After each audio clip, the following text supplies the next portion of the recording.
క్రీస్తునందు ప్రియమైన సహోదరి సహోదరులారా, యేసుక్రీస్తు వారి ఘనమైన ఉన్నతమైన నామములో ఈ సాయంకాల సమయంలో జూమ్లో లైవ్లో వీక్షిస్తున్న మీ అందరికీ శుభాలు, ప్రత్యేక వందనాలు తెలియచేస్తూ మిమ్మలను వర్తమానం కొరకు ఆహ్వానిస్తున్నాం. ముందుగా మీ అందరికీ భారతదేశం 75వ స్వతంత్ర దినోత్సవ సందర్భంగా శుభాలు తెలియచేస్తున్నాం. ఈరోజు మనం ప్రత్యేకంగా ఇండిపెండెన్స్ డే గురించి స్పెషల్ మెసేజ్ తీసుకోబోతున్నాము. వాక్యం కొరకు మన మనసులను ధ్యానం చేద్దాం. వాక్యం కొరకు మన మనసులను సిద్ధం చేద్దాం. ఈరోజు మన ధ్యానాంశము ఆత్మీయ స్వతంత్రత. ప్రార్థన. పరిశుద్ధుడు అయిన మా తండ్రి, జీవాధిపతి, మీ ఘనమైన పాదాలకు స్తుతి స్తోత్రము చెల్లిస్తున్నాం. ఈ సాయంకాల సమయంలో ఆత్మీయ స్వతంత్రత అను అంశమును గూర్చి మేము ధ్యానం చేయబోతుండగా మీరు బోధకులై మాకు బోధ చేయమని మనం చేస్తున్నాం. మీ దాసునైన నన్ను బలపరిచి వాడుకోండి.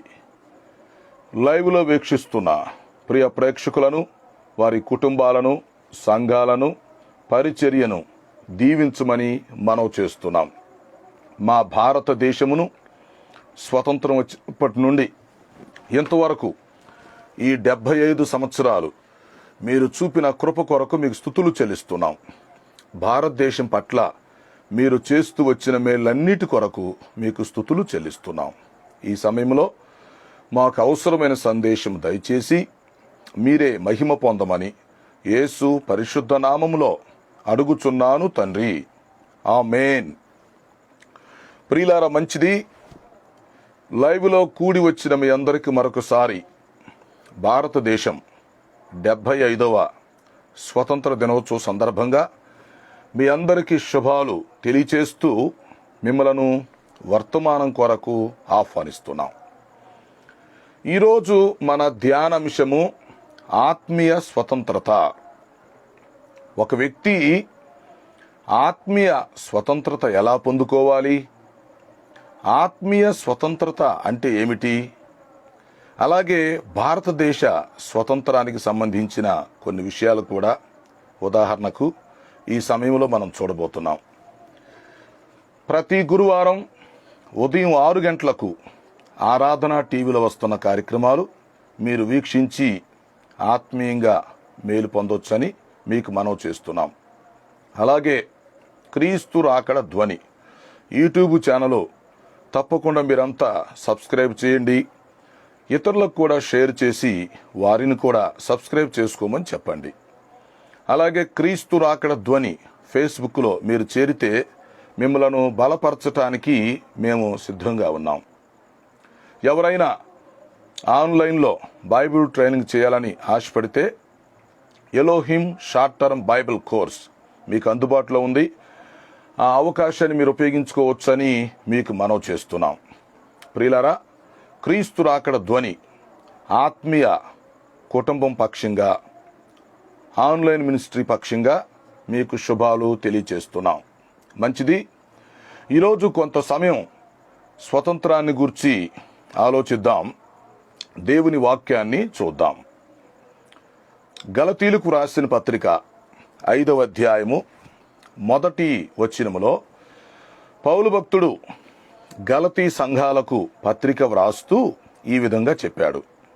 గలతీ పత్రిక 5వ అధ్యాయము 1వ వచనం. క్రీస్తు స్వాతంత్ర్యము అనుగ్రహించి మనలను స్వతంత్రులుగా చేశాను కనుక మరల దాస్యమనే కాడి క్రింద చిక్కుకొనకుడి. క్రీస్తు స్వతంత్రము అనుగ్రహించి మనలను స్వతంత్రులుగా చేశాను కనుక దాస్యము అను కాడి క్రింద చిక్కుకొనకుడి. జాగ్రత్తగా వినండి. పౌలు భక్తుడు వ్రాసినటువంటి పత్రికల్లో గలతీ పత్రిక ఒకటి. ఈ పత్రిక గలతీ ప్రాంతములో ఉన్న సంఘాలన్నింటి కొరకు వ్రాయబడింది. అర్థం చేసుకోండి. పౌలు గారు వ్రాసినటువంటి కొన్ని పత్రికలు వ్యక్తులకు రాయబడ్డాయి, కొన్ని పత్రికలు సంఘాలకు వ్రాయబడ్డాయి, కొన్ని పత్రికలు ఒక జాతి కొరకు వ్రాయబడ్డాయి, కొన్ని పత్రికలు సిద్ధాంతాన్ని దృష్టిలో పెట్టుకొని వ్రాయటం జరిగింది. అయితే గలతీ పత్రిక స్పెషల్ ఏమిటి? గలతీ ప్రాంతంలో ఉన్న సంఘాలన్నింటికీ కలిపి ఒక పత్రిక వ్రాయబడింది. పౌలు గారు తన మొదటి మిషనరీ ప్రయాణంలో సువార్త ప్రకటించి గలతీ ప్రాంతం అంతా తిరిగి ఎన్నో సంఘాలు కట్టడం జరిగింది. ఆ సంఘాలను బలపరిచే దానికోసం ఈ గలతీ పత్రిక వ్రాశారు. సో ఈ గలతీ పత్రిక మనం చదువుతూ ఉంటే ఎన్నో అమూల్యమైన విషయాలు మనకు దొరుకుతాయి. నూతన నిబంధనలో రోమా పత్రికకు గలతీ పత్రికకు దగ్గర సంబంధం ఉంటుంది. గలతీ పత్రిక అనేది ఆ ప్రాంతంలో ఉన్నటువంటి సంఘాలన్నింటి కోసం కలిపి వ్రాయబడింది అని మనం అర్థం చేసుకోవాలి. అంటే జెరాక్స్ తీసి అన్ని సంఘాలకు కాపీ పంపించినట్లుగా మనం అర్థం చేసుకోవచ్చు. గలతీ పత్రిక 1:1 మనం చూస్తే గలతీలో ఉన్న సంఘములకు శుభమని చెప్పు వ్రాయుట అని మనం చూస్తాం.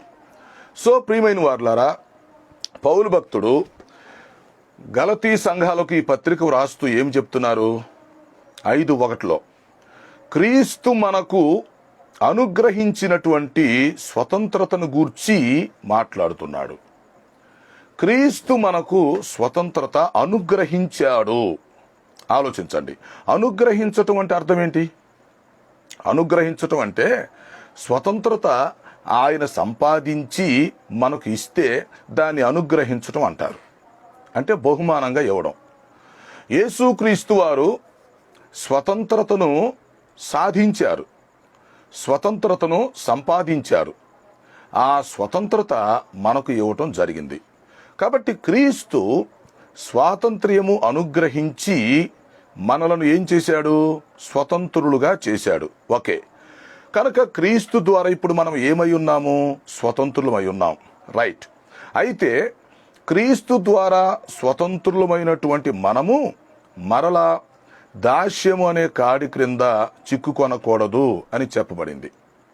అది పాపమనే బానిసత్వం కావచ్చు, లేక ధర్మశాస్త్రము అనే బానిసత్వం కావచ్చు, లేక సాతాను బానిసత్వం కావచ్చు, మరి ఏదైనా కావచ్చు. క్రీస్తు మనకు స్వతంత్రత అనుగ్రహించాడు కాబట్టి, ఆయన మనలను స్వతంత్రులుగా చేసాడు గనుక మనము మన జీవితకాలమంతా స్వతంత్రులుగా ఉండాలి, కానీ మరలా దాస్యమనే కాడి క్రిందకు మనం వెళ్ళకూడదు అనేది ఇక్కడ హితవు. ఓకే, ఈ వాక్యాన్ని కొంచెం లోతుగా మనం ఆలోచిస్తే ప్రియులారా, స్వతంత్రత అన్నప్పుడు 3 విధాలైనటువంటి స్వతంత్రతలను గురించి మనం ఆలోచించాలి. ఓకే, ప్రియ ప్రేక్షకులు గమనించండి. స్వతంత్రత అనే పదాన్ని గురించి మనం మాట్లాడేటప్పుడు 3 విధాలైనటువంటి స్వతంత్రతలను గురించి మనం ఆలోచించాలి. 1 శరీర సంబంధమైన స్వతంత్రత, 2 మానసికమైనటువంటి స్వతంత్రత, 3 ఆత్మీయ స్వతంత్రత. అయితే ఈరోజు మనం ఆత్మీయ స్వతంత్రతను గురించి ఆలోచించబోతున్నాం. ఆత్మీయ స్వతంత్రత అంటే ఆత్మరక్షణ. ఆత్మరక్షణ పొందిన వారికి మాత్రమే ఆత్మీయ స్వతంత్రత ఉంటుంది అని మనం అర్థం చేసుకోవాలి. ఇప్పుడు మనిషిలో 3 భాగాలు ఉంటాయి. శరీరము, శరీరం లోపల మనస్సు, మనస్సు లోపల ఆత్మ ఉంటాయి. కనుక సంపూర్ణ మనిషిలో ఈ శరీరము, ప్రాణము లేక మనస్సు, ఆత్మ 3 కలిసి ఉంటాయని మనం అర్థం చేసుకోవాలి. ఒక వ్యక్తి సంపూర్ణంగా స్వతంత్రుడు ఎప్పుడు కాగలడు? ఆలోచించండి. ఒక వ్యక్తి సంపూర్ణంగా స్వతంత్రుడు అని మనం ఎప్పుడు చెప్పగలుగుతామంటే ఈ 3 విధాలైనటువంటి స్వతంత్రతలు అతడు కలిగి ఉండాలి.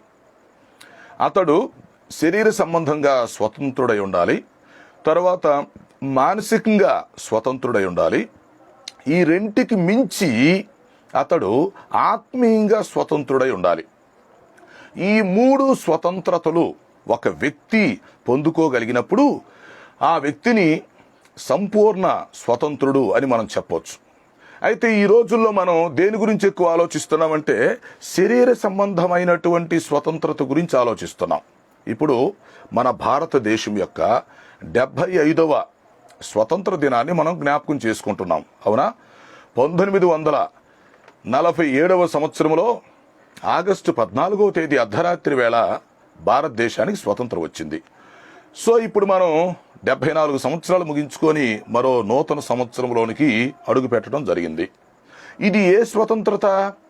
ఇది భారతదేశంలో ఉన్నటువంటి భారతీయులకు శరీర సంబంధమైన స్వతంత్రత. అవునా? అంతకుముందు మన భారతదేశము సుమారు 200 సంవత్సరాలు బ్రిటిష్ వారి చేతిలో మరి బానిసలుగా ఉన్నాము గనక, బ్రిటిష్ వారి చేతిలో భారతదేశము బానిసత్వాన్ని అనుభవించింది గనుక ఇప్పుడు మనం స్వతంత్రత పొందుకున్నాం. స్వతంత్ర రాజ్యముగా, దేశముగా అవతరించడం జరిగింది. అయితే ఇది శరీర సంబంధమైనటువంటి స్వతంత్రత.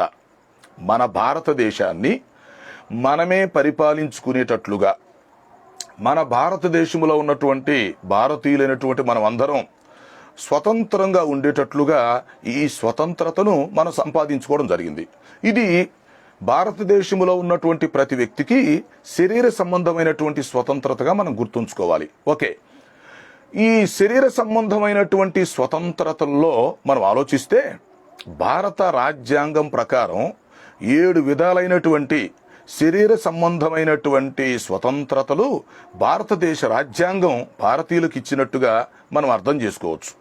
ఉదాహరణకి వాక్ స్వాతంత్ర్యము, మరి పత్రికా స్వాతంత్ర్యము, మత స్వాతంత్ర్యము, ఆర్థిక స్వాతంత్ర్యము, రాజకీయ స్వాతంత్ర్యము, సాంఘిక స్వాతంత్ర్యము, సాంస్కృతిక స్వాతంత్ర్యము మొదలగునవి. ఈ విధంగా మనం ఆలోచిస్తే భారతదేశంలో ఉన్నటువంటి భారతీయులకు శరీర సంబంధమైనటువంటి స్వతంత్రత కావాలని మనం కోరుకున్నాము, పోరాడాము, స్వతంత్ర పోరాటం చేయటం జరిగింది, మనము గెలిచాం. ఈ శరీర సంబంధమైనటువంటి స్వతంత్రతల్లో భారత రాజ్యాంగం ప్రకారం 7 విధాలైనటువంటి స్వతంత్రతలు మనకు ఇవ్వబడ్డాయి. ఓకే, అయితే విషయం ఏంటంటే ఈ శరీర సంబంధమైన స్వతంత్రత కంటే మానసికమైనటువంటి స్వతంత్రత చాలా గొప్పది. మీరు ఆలోచించండి. భారత రాజ్యాంగం లేక భారత ప్రభుత్వం భారతీయులకు ఏమిచ్చింది? శరీర సంబంధమైనటువంటి స్వతంత్రత ఇచ్చింది. కొన్ని సందర్భాలలో, కొన్ని ప్రాంతాలలో ఆ శరీర సంబంధమైన స్వతంత్రత కూడా సరిగా అమలు జరగట్లేదని చెప్పాలి. 75 సంవత్సరాలు గడుస్తున్నా భారతీయులందరూ ఈ స్వతంత్ర వాయువు పీల్చుకోగలుగుతున్నారా?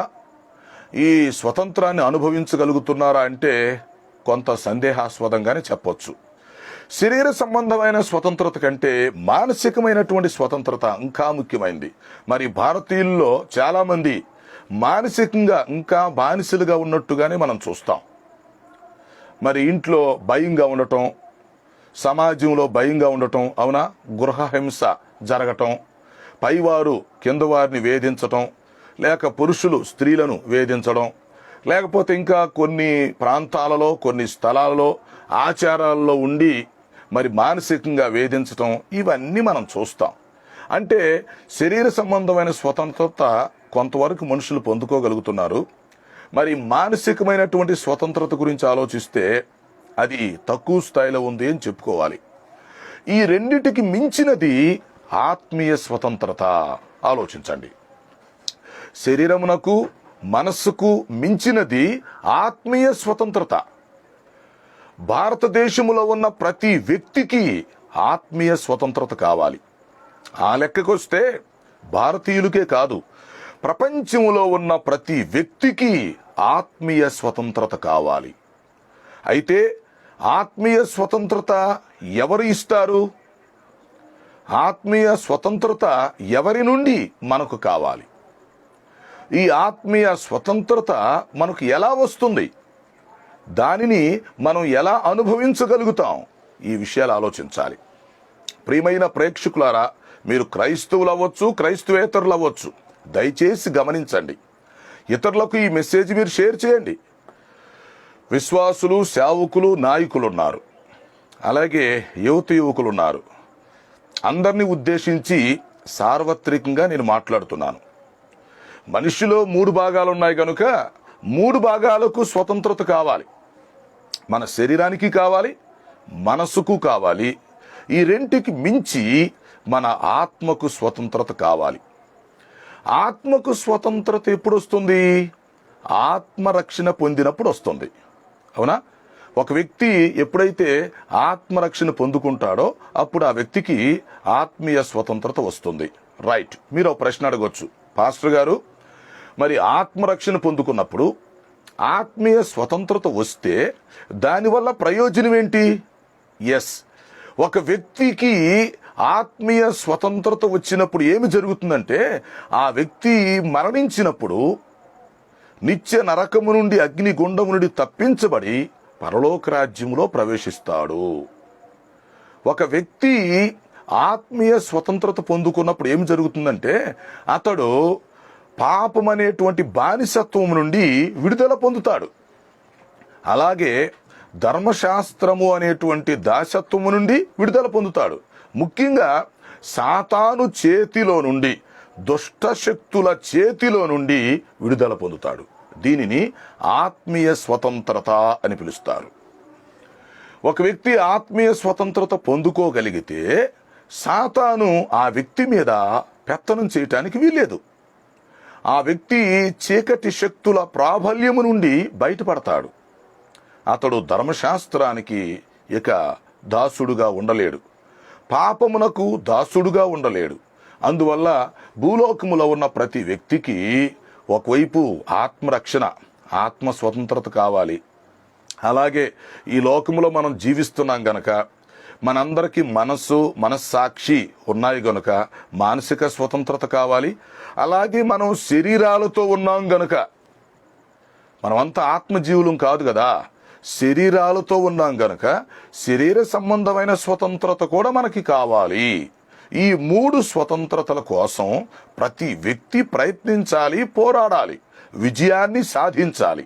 అయితే ఈ విషయాలు నేను క్లుప్తంగా చెప్తాను, మీరు అర్థం చేసుకోండి. మొదట మన భారతదేశానికి శారీరకంగా ఎలాగ స్వతంత్రత వచ్చిందో, ఏ విధంగా మనం స్వతంత్రత పొందుకున్నామో ఈ స్వతంత్ర ఉద్యమాన్ని గురించి కొంచెం మీకు నేను చెప్తాను. భారతదేశ స్వతంత్రానికి సంబంధించినటువంటి క్లుప్త చరిత్ర మీ ముందుంచుతాను, అర్థం చేసుకోండి. అంటే మనం ఎలా కష్టపడ్డాం, బ్రిటిష్ వారితో మనం ఎలా పోరాడాము, స్వతంత్ర ఉద్యమం అనేది ఎలా జరిగింది, ఏ విధంగా మనం ఈ శరీర సంబంధమైన స్వతంత్రతను పొందుకున్నామో కొన్ని మాటలు నేను చెప్తాను, మీరు అర్థం చేసుకోండి. మొట్టమొదటిగా మనం ఆలోచిస్తే ఈ ప్రపంచములో ఎక్కువ భాగాన్ని బ్రిటిషు సామ్రాజ్యం పరిపాలించడం జరిగింది. అందువల్ల ఆ సామ్రాజ్యానికి రవిహస్తమించని బ్రిటిషు సామ్రాజ్యం అని పేరు వచ్చింది. ఎందుకంటే ఆ సామ్రాజ్యంలో ప్రపంచంలో ఎక్కడో ఒక చోట సూర్యుడు ఉదయిస్తూనే ఉంటాడు. అంత పెద్ద సామ్రాజ్యం అది. ఎస్, ఆ బ్రిటిషు సామ్రాజ్యంలో మన భారతదేశం కూడా ఒక భాగం. మన దేశాన్ని వారు 200 సంవత్సరాలు పరిపాలించడం జరిగింది. మన దేశంలో వారు వలస ఆర్థిక వ్యవస్థను అవలంబించారు. వలస ఆర్థిక వ్యవస్థ అంటే అర్థం ఏంటంటే మన దేశంలో వస్తువులను తక్కువ రేటుకి కొని ఆ వస్తువుల్ని అక్కడ ఉత్పత్తి చేసి ఆ వస్తువుల్ని ఎక్కువ రేటుకి మరలా మనకే అమ్మి మన దగ్గర బిజినెస్ చేసి లాభాలు గడించేవారు. దీనిని వలస ఆర్థిక వ్యవస్థ అని పిలుస్తారు. ఆ విధంగా భారతదేశంతో బ్రిటిష్ వారు బిజినెస్ చేయటం జరిగింది. మొదట వారు వ్యాపారం కోసమే వచ్చారు, ఆ తర్వాత రాజకీయ పరంగా ప్రభుత్వం చేయటం కూడా జరిగింది. అయితే కొంతకాలానికి భారతదేశంలో స్వతంత్రం కావాలి అనేటువంటి ఆకాంక్ష వచ్చింది. ఓకే, ఈ స్వతంత్రం రావటానికి చాలా కారణాలు ఉన్నాయి. అందులో ముఖ్యమైన కారణం ఏంటంటే బ్రిటిష్ వాళ్ళు భారతదేశానికి ఇంగ్లీష్ భాష నేర్పించారు. వాళ్ళు ఏమనుకున్నారంటే భారతదేశంలో ఒక్కొక్క ప్రాంతంలో ఒక్కొక్క భాష మాట్లాడతారు, ఆయా ప్రాంతాల్లోకి వెళ్ళి అన్ని భాషలు మనం నేర్చుకోవాలంటే కష్టం, కాబట్టి మన భాషే వారికి నేర్పిస్తే మనకి సులభంగా ఉంటుంది, వారికి సులభంగా ఉంటుంది అనే ఉద్దేశంతో ఈ బ్రిటిష్ వారు భారతదేశంలో మనందరికీ ఇంగ్లీష్ భాష నేర్పించారు. ఈ ఇంగ్లీష్ భాష ఏం చేసిందంటే భారతీయులందరూ ఐక్యతగా ఉండి స్వతంత్రం కోసం పోరాడటానికి సహాయపడింది. అంతకుముందు మనం వేరు భాషలు మాట్లాడేవాళ్ళం కనుక ఒకరికి సంబంధాలు ఉండేవి కావు, ఐక్యత ఉండేది కాదు. అప్పుడు స్వతంత్ర ఉద్యమం జరగలేదు. ఇది చరిత్ర మనకు చెప్పే సత్యం. ఎప్పుడైతే భారతీయులందరూ ఇంగ్లీష్ భాష నేర్చుకున్నారో ఆ భాష ఏం చేసిందంటే ముందు అందరినీ కలిపి ఐక్యతను తీసుకొచ్చింది. భారతీయులు ఎప్పుడైతే ఐక్యతకు వచ్చారో స్వతంత్ర పోరాటం, స్వతంత్ర ఉద్యమం అనేది నాంది పలికింది. ఒక విధంగా చెప్పాలంటే 1857వ సంవత్సరంలో సిపాయిల తిరుగుబాటుతో భారతదేశంలో స్వతంత్ర ఉద్యమం ప్రారంభమైంది అని మనం చెప్పుకోవచ్చు. 1857 నుండి 1947 వరకు అంటే 90 సంవత్సరాలు భారతదేశం కోసం మనం చాలా పోరాడాం. మన దేశాన్ని మనమే పరిపాలించుకోవాలని, మనం స్వతంత్రులుగా ఉండాలని, స్వతంత్ర వాయువు పీల్చుకుంటూ స్వతంత్రంగా హక్కులు అనుభవించాలని 90 సంవత్సరాలు పోరాడటం జరిగింది. సో 1857లో సిపాయిల తిరుగుబాటు తర్వాత 1858లో విక్టోరియా రాణి ప్రకటన విడుదల చేసింది. అప్పటి నుంచి భారతదేశంలో ఈ స్వతంత్ర పోరాటం వేడెక్కింది. ఆ తర్వాత 1885లో స్వతంత్ర ఉద్యమానికి ఒక ప్రణాళిక ఏర్పడింది. ఎట్లాగంటే భారతదేశానికి స్వతంత్రం తీసుకొని రావాలనే ఉద్దేశంతో ఒక పార్టీని స్థాపించారు. అది రాజకీయ పార్టీ కాదు, తొలిలో అది జాతీయ పార్టీ, దాని పేరు కాంగ్రెస్. కాంగ్రెస్ అనేది ఇప్పుడు రాజకీయ పార్టీగా మారింది, కానీ ఇది తొలిలో జాతీయ పార్టీగా ఏర్పాటు చేయబడింది. 1885 డిసెంబర్ 28వ తేదీన ఏవో హీమ్ అనేటువంటి వ్యక్తి ఈ కాంగ్రెస్ పార్టీని జాతీయ పార్టీగా స్వతంత్రం కొరకు స్థాపించడం జరిగింది. ఇక్కడ ఒక విషయం చెప్పమంటారా? భారతదేశానికి స్వతంత్రం రావటానికి మిషనరీల కృషి చాలా ఉన్నది. మరి ఇప్పుడు పార్టీ స్థాపించిన వ్యక్తి కూడా మరి అతనే ఆలోచించుకోవాలి మనం. కాబట్టి 1885 నుండి భారతదేశ ఉద్యమానికి ఒక ప్రణాళిక ఏర్పాటు చేసుకున్నారు. ఈ ప్రణాళిక 3 మలుపులు తిరిగింది. అర్థం చేసుకోండి, మనకు స్వతంత్రం వచ్చే సమయానికి ఈ ప్రణాళిక 3 మలుపులు తిరిగింది. మొదటి మలుపు లేక మొదటి దశని ఏమని పిలుస్తారంటే మితవాదుల దశ అని పిలుస్తారు. 1885 నుండి 1905 వరకు పెద్ద తరహాగా స్వతంత్రం తీసుకొని రావటానికి ప్రయత్నాలు జరిగాయి, మితవాదుల దశ. ఆ తర్వాత రెండవ దశలో 1905 నుండి 1919 వరకు అతివాదుల దశ జరిగింది. అంటే భారతదేశంతో మరి బ్రిటిష్ వాళ్ళకు కొంచెం ఎడబాటు కలుగుతున్నప్పుడు భారతీయులు బ్రిటిష్ వారితో ఘాటుగా వ్యవహరించారు. మొదటి దశలో పెద్ద తరహాగా మరి మితముగా, మౌనంగా, మర్యాదగా వ్యవహరించారు. రెండవ దశలో బ్రిటిష్ వారిపై తిరుగుబాటు చేసి ఘాటుగా వ్యవహరించారు. అందుకే దీన్ని అతివాద దశ అంటారు. ఆ తర్వాత మూడవ దశ చూడండి, 1920 నుండి 47 వరకు దీన్ని గాంధీ పీరియడ్ అని పిలుస్తారు. గాంధీజీ స్వతంత్ర ఉద్యమంలోనికి అడుగుపెట్టాడు. అప్పుడు ఆయన ఏం చేశాడంటే అతివాదుల్లాగా మితవాదుల్లాగా ఉండకుండా సత్యము అహింస అనేటువంటి సిద్ధాంతాలతో భారతదేశానికి స్వతంత్రం తీసుకొని రావటానికి నడుం కట్టుకున్నాడు. 1, మనం సత్యానికి నిలబడాలి. 2, అహింసాయుతంగా స్వతంత్రం సాధించాలి అన్నాడు. ఆ విధంగా 1920 నుండి 47 వరకు ఈ పోరాటం కొనసాగింది. మొత్తానికి రెండవ ప్రపంచ యుద్ధం తర్వాత బ్రిటిష్ వారు గెలిచిన తర్వాత భారతదేశానికి ముందు ఒప్పందం ప్రకారం వారు స్వతంత్రం ఇవ్వటానికి నిర్ణయించుకున్నారు. 1942లో క్విట్ ఇండియా ఉద్యమం జరిగింది. ఆ క్విట్ ఇండియా ఉద్యమం యొక్క ముఖ్యమైన ఉద్దేశం ఏంటి? భారతదేశం కొరకు డూ ఆర్ డై, భారతదేశం కొరకు ఏదైనా చెయ్యి లేకపోతే చావు, భారతదేశానికి స్వతంత్రం సంపాదించాలి నువ్వు అని భారతీయులను ప్రోత్సహించుకోవటం జరిగింది. సో క్విట్ ఇండియా ఉద్యమంతో భారతదేశం యొక్క స్వతంత్ర పోరాటం మరొక మలుపుకు తిరిగింది.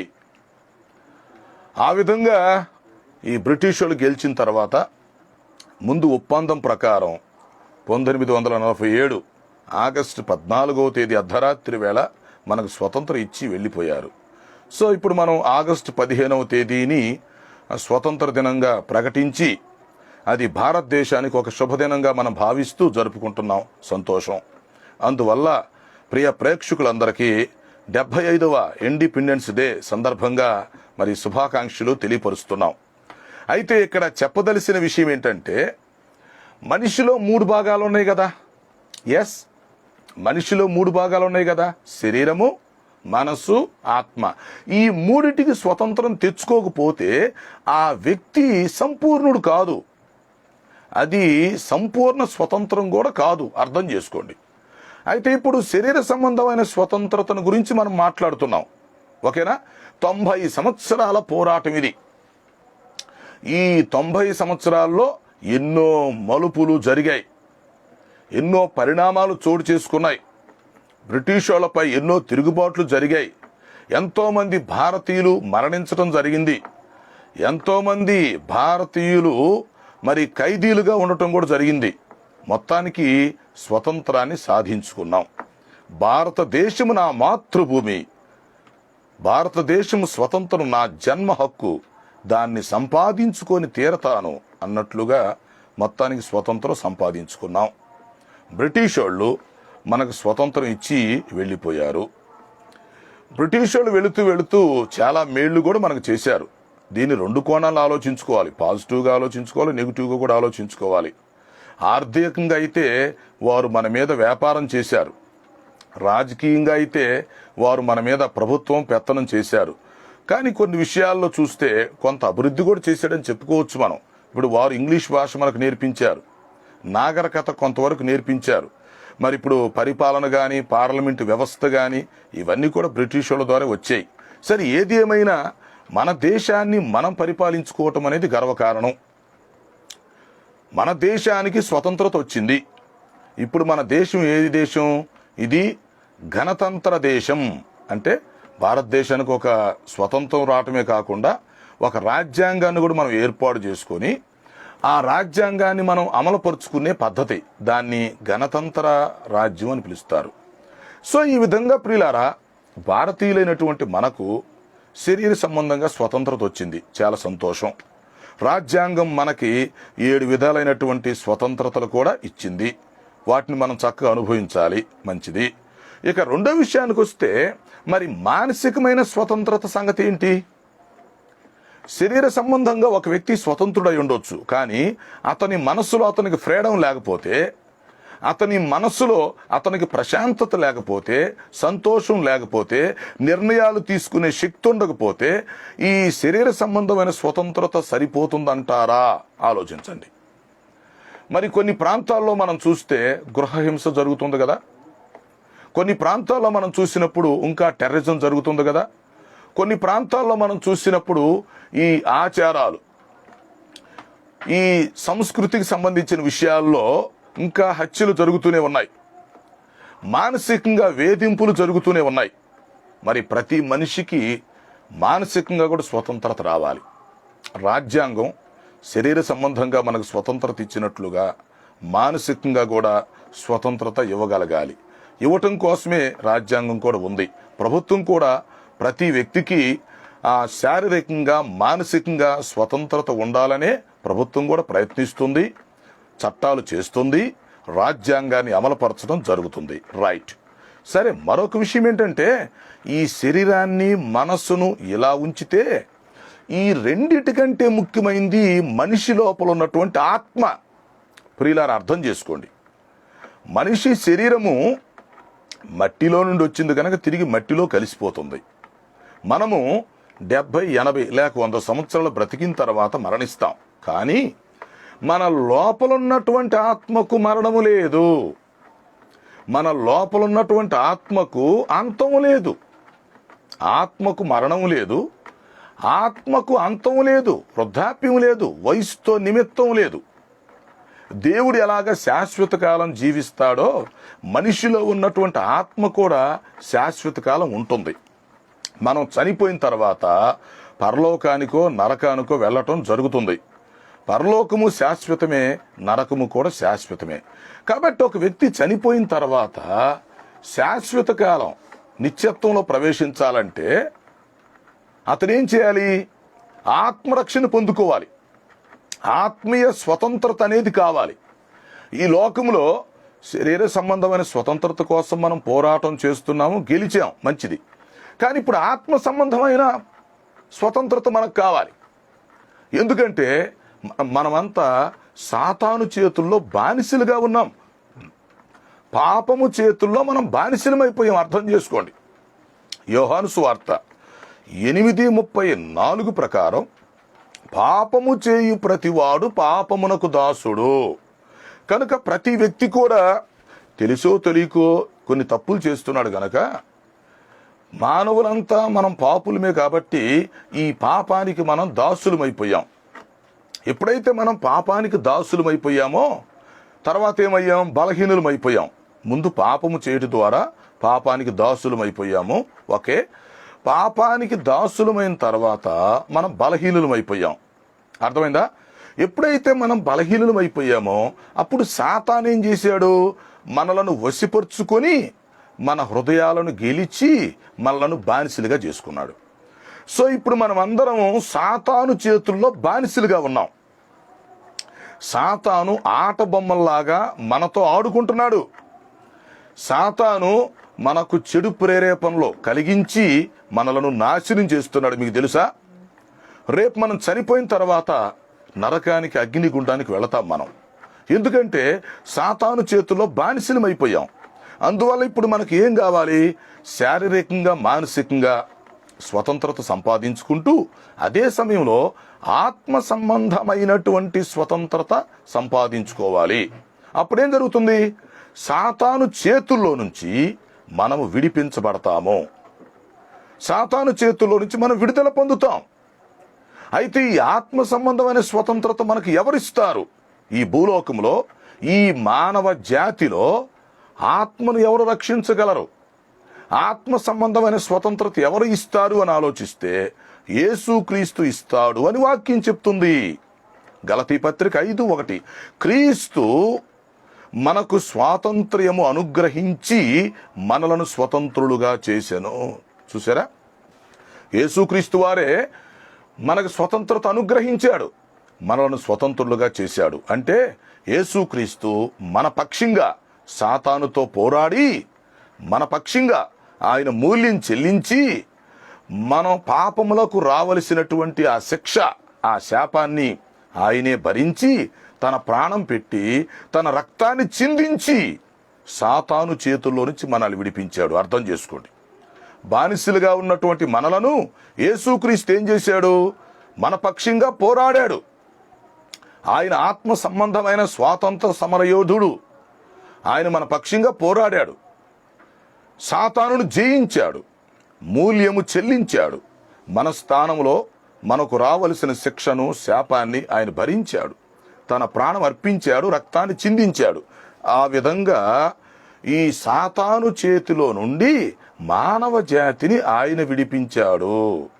అయితే ఎవరైతే ఈ యేసుక్రీస్తును సొంత రక్షకుడుగా, ప్రభువుగా అంగీకరిస్తారో, ఎవరైతే ఆయన్ని నమ్ముకుంటారో వారికి ఆత్మరక్షణ కలుగుతుంది. వారు సాతాను చేతుల్లో నుండి, దుష్ట శక్తుల చేతుల్లో నుంచి విడిపించబడతారు. వారు ఈ పాపానికి, ఈ ధర్మశాస్త్రానికి బానిసలుగా ఉండాల్సిన అవసరం లేదు. క్రీస్తు ద్వారా వారికి స్వతంత్రత వస్తుంది. అప్పుడేం జరుగుతుంది? పరిశుద్ధాత్మ మనలో నివసిస్తూ మనలను నడిపిస్తాడు. రేపు మనం మరణించిన తర్వాత నిత్య జీవంలో ప్రవేశిస్తాం. కాబట్టి ప్రియులారా, క్రీస్తు ద్వారా మనం ఆత్మ సంబంధమైనటువంటి స్వతంత్రత పొందుకోవాలి. ఒక్క మాట ఆలోచించండి. భారత రాజ్యాంగము ద్వారా భారతీయులైనటువంటి మనం అందరము శారీరకంగాను మానసికంగాను స్వతంత్రత పొందుకుంటాం. అయితే ఇప్పుడు యేసుక్రీస్తు ద్వారా ఆత్మ సంబంధంగా మనమంతా స్వతంత్రత పొందుకుంటాం. ఆ స్వతంత్రత ద్వారా మన ఆత్మ రక్షించబడుతుంది. మనం మరణించిన తర్వాత నిత్య జీవాన్ని పొందుకుంటాం. కనుక ప్రియ ప్రేక్షకులు అందరూ అర్థం చేసుకొని మనం యేసుక్రీస్తుని అంగీకరించడం ద్వారా మన ఆత్మను మనం రక్షించుకోవాలి.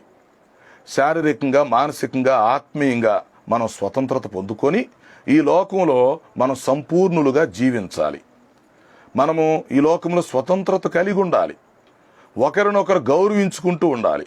ఒకరినొకరు ప్రేమించుకుంటూ ఉండాలి. ఒకరినొకరు క్షమించుకుంటూ ఉండాలి. ఒకరికొకరు సహాయం చేసుకుంటూ ఉండాలి. భారతదేశం అనేది ఒక కుటుంబంలాగా ఉండాలి. మనమంతా భరత మాత పిల్లలం. భారతదేశంలో ఉన్న ప్రతి వ్యక్తికి దైవభక్తి దేశభక్తి ఉండాలి. దేవుని పట్ల భక్తి ఉండాలా, దేశం పట్ల భక్తి ఉండాలా. మనమంతా కుటుంబంగా ఉండాలి. యేసుక్రీస్తు ద్వారా ఈ ఆత్మ సంబంధమైన స్వతంత్రత మనం పొందుకోవాలి. అలాగే రాజ్యాంగం ఇచ్చేటువంటి హక్కులు చక్కగా అనుభవిస్తూ రాజ్యాంగాన్ని గౌరవిస్తూ సత్పౌరుడుగా ఈ భూలోకంలో మనం జీవించగలిగి ఉండాలి. ఆ విధంగా ఈ 75వ స్వతంత్ర దినోత్సవ సందర్భంగా ప్రియ ప్రేక్షకులకు ఇస్తున్నటువంటి సందేశం ఏమిటంటే, మనిషిలో 3 భాగాలు ఉన్నాయి కనుక శరీరము మనసు ఆత్మ, ఈ మూడింటిలో కూడా మనం స్వతంత్రతను పొందుకొని మనమంతా సంపూర్ణ స్వతంత్రతను కలిగి ఉండాలి. భారతీయులంతా ఒక కుటుంబంగా ఉండాలి. ఐక్యతగా ఉండాలి. ప్రతి వ్యక్తికి దైవభక్తి దేశభక్తి ఉండాలి. ప్రతి వ్యక్తి కూడా ఆత్మరక్షణ కలిగి ఉండాలి. శరీర సంబంధమైన స్వతంత్రత ఉంటే ఈ లోకంలో ఉన్నంతకాలం మనం సంతోషంగా ఉంటాం. ఆత్మ సంబంధమైన రక్షణ కూడా మనకుంటే ఈ లోకములోనూ చనిపోయిన తర్వాత కూడా మనం సంతోషంగా ఉండగలుగుతాం. కనుక ఈ విషయాలని మీరు ఆలోచించి మరి భారతీయులందరూ ఐక్యతగా ఉండాలి. భారతదేశంలో సువార్త ప్రకటించబడాలి. భారతదేశానికి దేవుని ప్రేమను మనం అందించాలి. మరి యేసుక్రీస్తు వారు మన పక్షంగా సాతానుతో పోరాడి సాతానును ఓడించి మనందరికి విజయాన్ని ఇచ్చాడు. ఆ విజయమే క్రీస్తు విజయం. ఆ విజయాన్ని మనం పొందుకొని మనమందరం కూడా సంతోషంగా ఉండాలి. మనమందరం కూడా సమాధానంగా ఉండాలి. దేవుని యొక్క ఆశీర్వాదాలు పొందుకోవాలని వాక్యం హెచ్చరిస్తుంది. ముగింపులో ఒక విషయం చెప్పాలి. అమెరికా దేశాన్ని అబ్రహాము లింకన్ పరిపాలిస్తున్న కాలంలో ఏమి జరిగిందంటే, అప్పట్లో అమెరికా దేశంలో ఈ తెల్ల జాతి వారు నల్ల జాతి వారు అనే ఫీలింగ్ ఎక్కువ ఉండేది. ఈ తెల్ల జాతి వారు పరిశుద్ధులైనట్టు నల్ల జాతి వారిని ఏమైనా పాపులుగా చూసేవారు. తెల్ల జాతి వారు ఏమైనా స్వతంత్రులుగా, నల్ల జాతి వారిని బానిసలుగా చూసేవారు. అయితే అబ్రహాము లింకన్ తెల్ల జాతి వాడు. అయితే అతను ఏం చేశాడంటే, తెల్ల జాతికి సపోర్ట్ చేయకుండా మానవతా దృక్పథంతో, ముఖ్యంగా అతడు క్రీస్తు యేసునకు కలిగిన మనసు కలిగి యేసుక్రీస్తు యొక్క రక్షణ ప్రణాళిక ఆత్మ స్వతంత్రత అర్థం చేసుకుని ఏం చేశాడంటే, తన చట్టము ద్వారా తెల్ల జాతి వారితో పాటు నల్ల జాతి వారు కూడా స్వతంత్రులే, అందరూ సమానమే అని చట్టం చేపించాడు. అప్పుడు తెల్ల జాతి వారికి భయంకరంగా కోపం వచ్చింది. ఇతడు తెల్ల జాతి వాడయ్యుండి నల్ల జాతి వారికి సపోర్ట్ చేయటం ఏంటి? నల్ల జాతి వారికి స్వతంత్రం తీసుకురావటం ఏంటి? వారు బానిసలు అని తెల్ల జాతి వారు రెచ్చిపోయారు. చివరికి ఏమి జరిగింది? అబ్రహాం లింకన్ని షూట్ చేసి చంపేశారు. అతని యొక్క శవము రక్తపు మడుగులో కొట్టుకులాడింది. అప్పుడు తెల్ల జాతి వారేమో కొంతమంది సంతోషించారు. నల్ల జాతి వారు ఏడుస్తున్నారు. మనకు స్వతంత్రం తీసుకొచ్చాడు, మన నల్ల జాతి వారిని బానిసత్వం నుంచి విడిపించాడని వారు ఏడుస్తూ ఉన్నారు.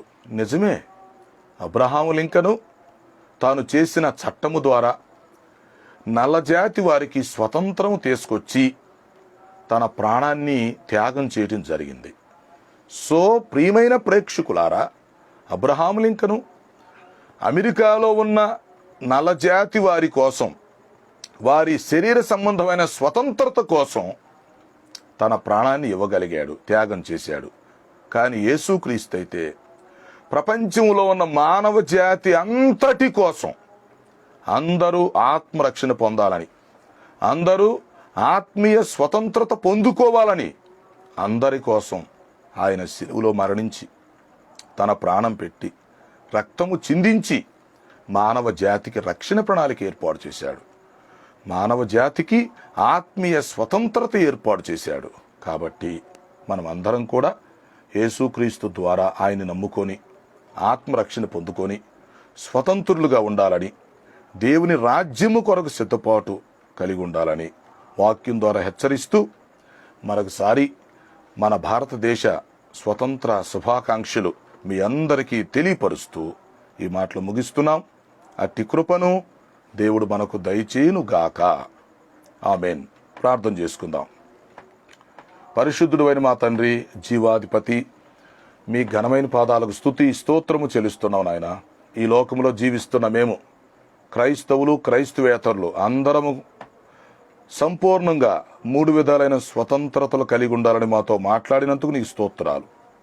మీరు సిలువలో ప్రాణం పెట్టి రక్తం చిందించి మాకిచ్చిన ఆత్మీయ స్వతంత్రత కొరకు మీకు స్తుతులు చెల్లిస్తున్నాం.